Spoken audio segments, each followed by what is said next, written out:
Hello, I'm Jonathan Milam, a Christian evangelist based out of Houston, Texas, and I wanted to talk to you for just a moment about breaking strongholds and specifically about defeating a spirit of pride.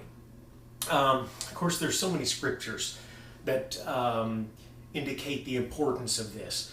Humble yourselves, therefore, under the mighty hand of God, that he may lift you up, is a scripture that's such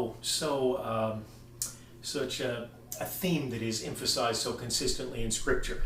In the New Testament, Jesus said, "Fall on the rock and be broken, or the rock will fall on you." Harden not your hearts, as in the days of provocation. Scriptures that indicate we need to be sensitive, we need to be tender, we need to be submitted to God. Of course, I feel that there are 7 distinct personalities amongst churches today that are symbolized by the messages to the 7 churches of Asia Minor in Revelation 2 and 3, and certainly, at least in the Western Hemisphere, in a financially lucrative people, such as the United States is, and most developed countries, there is the Laodicean spirit. We are rich, at least according to a general standard of the world, increased with goods, and nothing wrong with being rich, nothing wrong with being increased with goods, but the third thing there, indicating the spirit of Laodicea, in need of nothing. When we enter into the house of God and we do not display a hunger and thirst after righteousness, as the Beatitudes tell us that we should, then we radiate a spirit of pride, and that repels God. It is abhorrent to him, rather than making him want to come down and be with us. I read a book years ago. It was suggested to me by T.F. Tenney, and a worthy suggestion. It was titled "Taking Our Cities for God" by John Dawson. And in it he reflected much on his understanding of having begun a small church in the inner city of Watts, California, a very challenging area in the LA area. And in it, he also mentioned some of his world experiences. He mentioned a group of children or teens that were on a missions trip in South America. They went down there. It was a very wealthy city where they went. They targeted a specific shopping area where they knew that people would be congregated.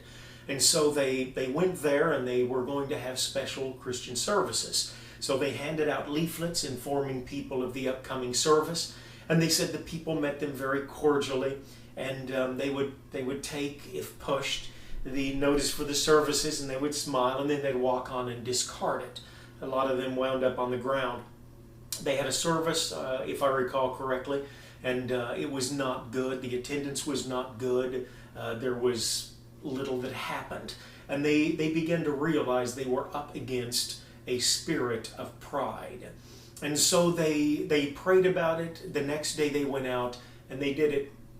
They behaved differently. And I relate this to a church generally, and then sing a chorus and lead in prayer, and it has been effective in breaking a spirit of pride. And this is the story that I mentioned of these youth in South America.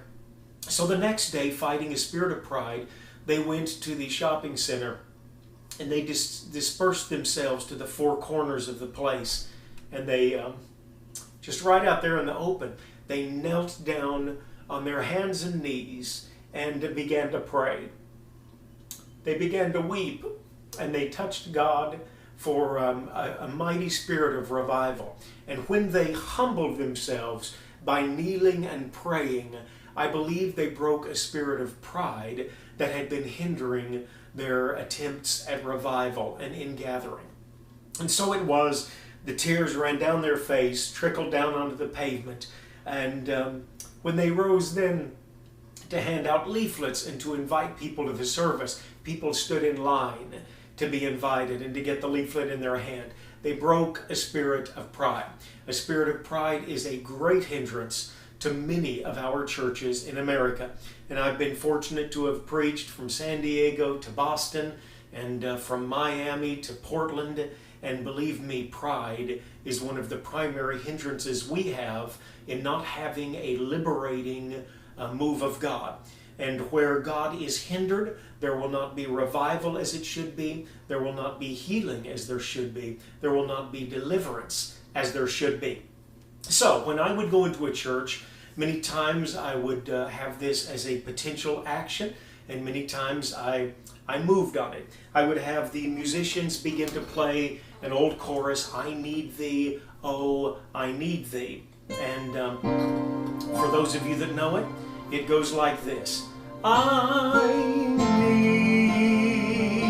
thee, oh, I need thee,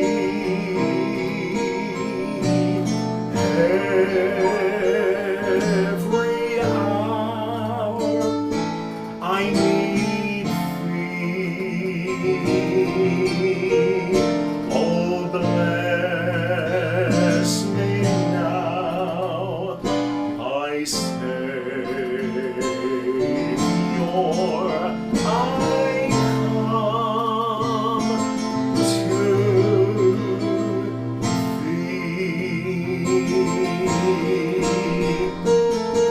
I need thee, oh, I need thee,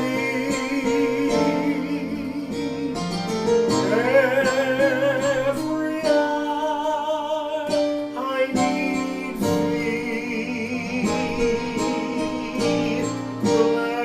bless me now, my Savior, I come to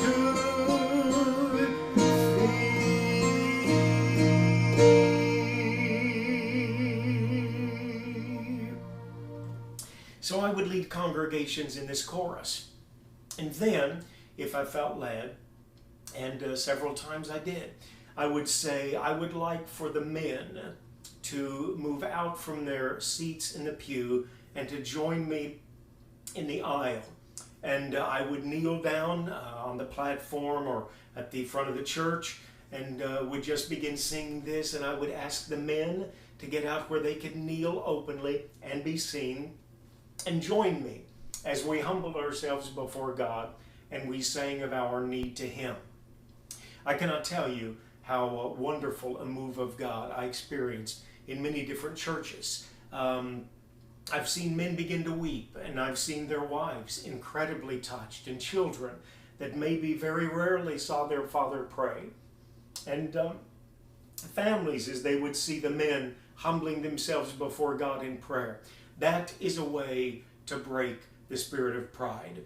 It can be done. We can have the revival that we want. We can have the healings that we need. We can see the deliverance that we should see when we break the spirit of pride. God bless you. I hope you've enjoyed this video. If you have, pass it on to someone. Thanks so much, and God richly bless your heart.